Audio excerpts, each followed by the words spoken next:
तर मंडळी, मागच्या व्हिडिओत सांगितल्याप्रमाणे मी तसा पोशाख करण्यामागचं कारण हे इथे आहे.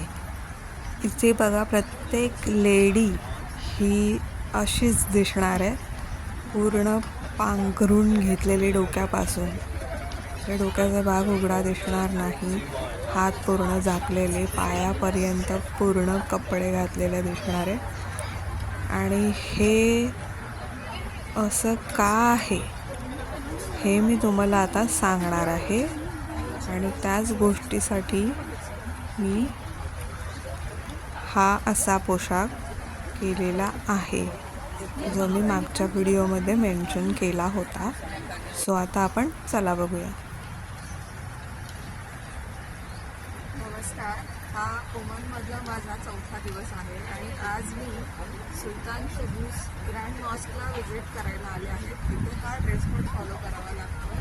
पूर्ण म्हणजे डोक्यापासून पायापर्यंत पूर्ण कवर केलेलं असायला हवं.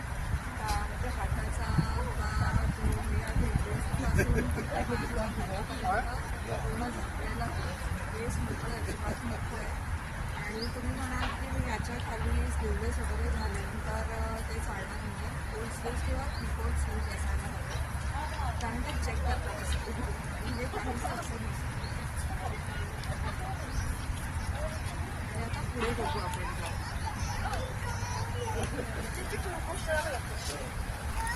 तर आम्ही आता पुढे निघालो सुलतान कबूस ग्रँड मॉस्क बघायला. त्याच्या आजूबाजूचा परिसर हा असा आहे आणि तिथून स्ट्रेट जायला वाट आहे. मध्ये मध्ये फाउंटेन्स पण आहेत आणि इतर ठिकाणाहून आलेले विजिटर्स पण दिसतील बघा तुम्हाला. इथे सगळ्यांनी तसाच पोशाख केलेला आहे. तिथे दुतर्फा असं गार्डन बनवलेलं आहे, मध्ये मध्ये मोकळी जागा आहे, अशी झाडं पण आहेत तिथे. आणि तिथून ह्या पायऱ्या चढून फायनली आपण मॉस्कच्या इथे पोहोचतो. आणि जसं आपल्या इथे म्हणजे इंडियामध्ये मंदिरात वगैरे जाताना आपण चपला बाहेर काढून ठेवतो, तसं इथे सुद्धा चपला बाहेर काढून ठेवण्याची चांगली सोय करून दिलेली आहे, फ्री. की तिथे चपला काढायच्या आणि आपण मॉस्कमध्ये एंटर व्हायचं. हे असं आहे आतमध्ये सगळं. बघा किती माणसं आहेत आतमध्ये, विजिटर्स लोक, टुरिस्ट लोक आमच्यासारखी बघायला आलेली. इथलं आर्किटेक्चर जे वरती दिसतंय, लाकडी बनवलेलं शँडलर्स, सगळं किती छान वाटते बघा. आणि हेच इथलं एक आकर्षण आहे बघण्यासारखं. म्हणजे इथे सगळंच बघण्यासारखं आहे ओमानमध्ये. ओमान पूर्ण देशच बघण्यासारखा आहे. खूप छान, खूप सुंदर, सगळं छान इथलं. बघा, आता तुम्ही परत एकदा पूर्ण व्हिडिओ बघा. म्हणजे मॉस्कचं आहे, घड्याळ आहे आणि आतमध्ये कसं आहे हे आता तुम्ही पूर्ण बघा पुढे.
तर त्याच्या बाहेर हे अशी फुलं आहेत वेगवेगळ्या प्रकारची, म्हणजे एकाच प्रकारची वेगवेगळ्या रंगाची, तुम्ही बघू शकता.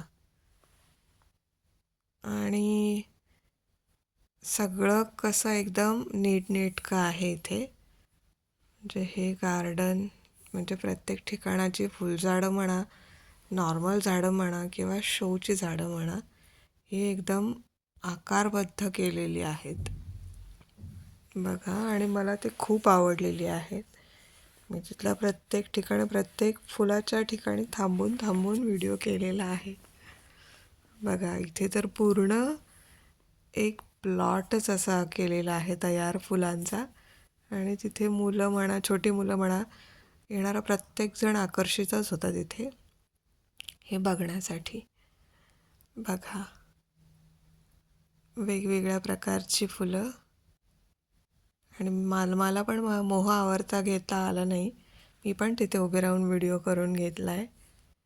आणि त्याच्या बाजूने चालत चालत ती फुलं माझ्या व्हिडिओमध्ये जास्तीत जास्त दिसतील याचा प्रयत्न केलेला आहे. आणि त्या फुलांसोबत मी सुद्धा. हे बघा किती सुंदर दिसत आहेत नाही फुलं, वेगवेगळ्या रंगांची, वेगवेगळ्या आकारात त्यांना वाढवलेली बघा.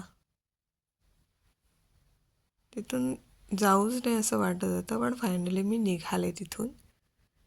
आणि तिथून आता आम्हाला दुसरीकडे जायचं होतं, दुसऱ्या ठिकाणी. म्हणजे एका दिवसात आम्हाला जवळजवळ 600 ते 650 किलोमीटरचा प्रवास करायचा होता.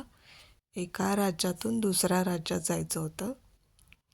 म्हणून आम्ही तिथून लवकरच निघालो. म्हणजे हवा तेवढा आम्हाला वेळ आम्ही तिथे स्पेंड केला आणि त्याच्यानंतर निघालो. आणि प्रत्येक ठिकाणी मी थांबून थांबून असा व्हिडिओ घेत होते. स्पेशल स्पॉट्स त्याच्यात कॅप्चर करण्याचा प्रयत्न करत होते. आणि हे असं व्हिडिओ थोडा थोडा घेऊन मग आम्ही फायनली निघालो तिथून. लोक फिरत होती, फोटोज काढत होती, कोण व्हिडिओज घेत होतं. आणि आम्ही हा ड्रेस आणि हा स्कार्फ माझ्या मिस्टरांनी अरेंज केला. म्हणजे त्यांनी स्वतःच माझ्यासाठी चूज केलं होतं, मला माहिती नव्हतं.